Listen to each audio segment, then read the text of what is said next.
ये कहानी है एक लड़के की जिसका नाम विवेक था। वह अपने माता पिता के साथ फ्लैट में रहता था। एक दिन विवेक स्कूल से वापस आया। वह लिफ्ट में घुसा, तभी उसी के फ्लोर पर रहने वाला निखिल मिल गया। विवेक ने पूछा, क्या हुआ, आज स्कूल नहीं गया? ये सुनकर निखिल बोला, मेरे पापा आज मुझे घुमाने ले गए थे और जानता है उन्होंने मुझे क्या दिया? ये कहकर उसने जेब से आईफोन निकाल कर दिखाया। विवेक ये देखकर हैरान रह गया। अभी से आईफोन? मेरे पापा तो मुझे सिंपल सा फोन भी नहीं लेने देते। ये सुनकर निखिल हंसने लगा। किस दुनिया में रहते हो तुम लोग? आईफोन के बिना आजकल कुछ होता है? जिसके पास आईफोन नहीं, लोग उसे गरीब मानते हैं। कुछ ही देर में दोनों का फ्लोर आ गया। विवेक अपने घर पहुंचा। वह आज बहुत परेशान था। सीधा अपने कमरे में चला गया। विवेक महेंद्र जी और सविता जी का इकलौता बेटा था। महेंद्र जी एक कंपनी में नौकरी करते थे। उनकी सैलरी से फ्लैट और गाड़ी की ईएमआई निकल जाती थी तो कुछ बचता नहीं था। बस किसी तरह गुजारा हो रहा था। इस अपार्टमेंट में शिफ्ट होते ही उनके खर्चे डबल हो गए थे। स्टेटस के चक्कर में गाड़ी भी लेनी पड़ी थी। सविता जी विवेक के कमरे में गईं। क्या बात है बेटा, तबीयत ठीक नहीं है क्या? चल खाना खा ले। विवेक ने लेटे लेटे ही जवाब दिया, मुझे भूख नहीं है। सविता जी समझ गईं कि किसी बात पर गुस्सा है।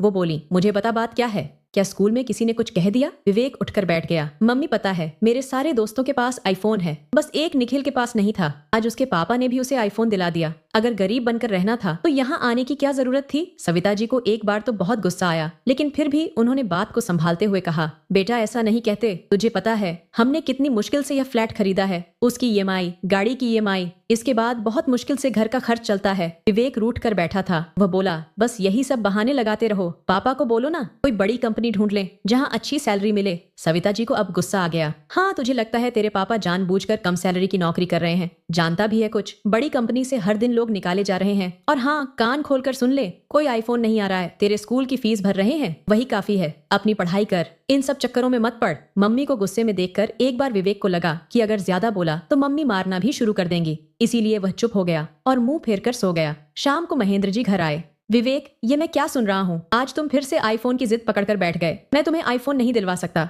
हाँ, जब तुम स्कूल खत्म कर लोगे तो एक सस्ता सा फोन तुम्हें मिल जाएगा। इससे ज्यादा की उम्मीद मुझसे मत करना। पापा, आपको पता है जिस सोसाइटी में आप हमें ले आए हो वहाँ और मेरे स्कूल में सबके पास आईफोन है। सब मुझसे अच्छे कपड़े पहनते हैं, सबके पास बाइक है। हमें यहाँ आना ही नहीं चाहिए था। महेंद्र जी ने विवेक को अच्छे से डांट कर समझा दिया। तब से विवेक उनसे कम ही बात करता था।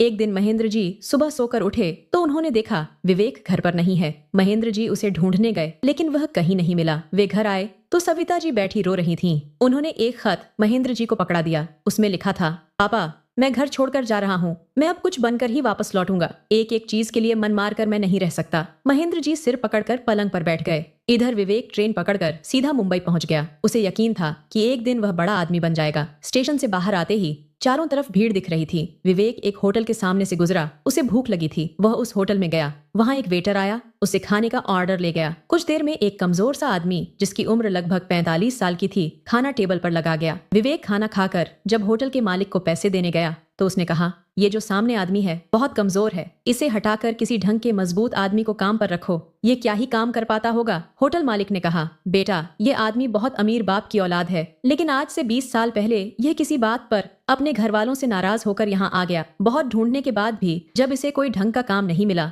तो पेट पालने के लिए यह हमारे यहाँ काम करने लगा। कुछ साल बाद ये वापस अपने घर गया, लेकिन तब तक इसके माता पिता इसे याद करते करते मर गए थे। सारी संपत्ति पर इसके रिश्तेदारों ने कब्जा कर लिया था। फिर यह वापस यहीं आ गया। तब से चुपचाप काम करता रहता है। शायद यह अपनी गलती का प्रायश्चित कर रहा है। होटल के मालिक की बात सुनकर विवेक के पैरों तले जमीन खिसक गई। उसने अपने पापा को फोन किया, पापा मुझसे बहुत बड़ी गलती हो गई। मैं आपसे कभी कुछ नहीं मांगूंगा। मैं कल तक वापस आ जाऊंगा। महेंद्र जी ने पूछा, बेटा तू कहाँ है?